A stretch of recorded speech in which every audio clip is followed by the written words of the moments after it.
Hello everyone! Natapos ng Miss Universe. Nag-expect kayo o hindi kayo nag-expect na siya ang manalo? Pero anyway, para sa akin talaga, syempre kay Winwin pa rin ho. Kasi kay Winwin kasi okay naman talaga siya.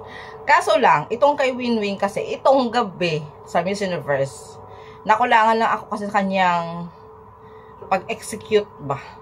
Doon, wow, para mo tang galing-galing ko. Pero syempre, kasi nasanay tayo, parang iba kasi ang execute niya talaga kagabi. Tapos, yung dress niya, yung evening gown pala niya, ay same lang bang style, di ba? Parang same lang yung style ng talaga ng isang, nung preliminary ba yun? Nung nanalo din siya, di ba? Same lang yung style. Maganda naman yung dress niya. Pero kaso lang, sana hindi ba mo naman win-win?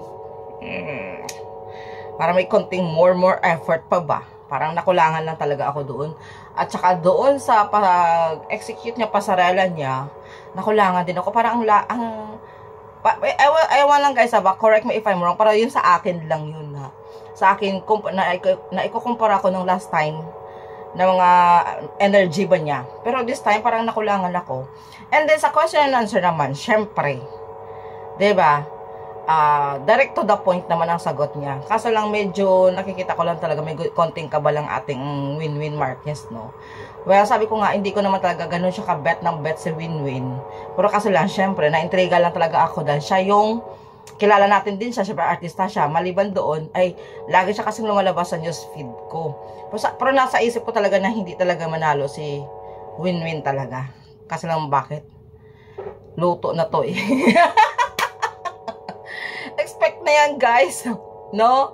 Ayan, expect nyo na talagang yun ang mangyayari. Well, para naman sa akin sa nanalo doon, ay okay naman siya. Pero, kung hindi na sa drugtungan yung ano niya. Pero, we'll see na lang, no? Sabi ko nga, kung sino man manalo sa kanila, support na lang natin. Pero don't expect, guys, no? Don't expect. Yun lang. And thank you.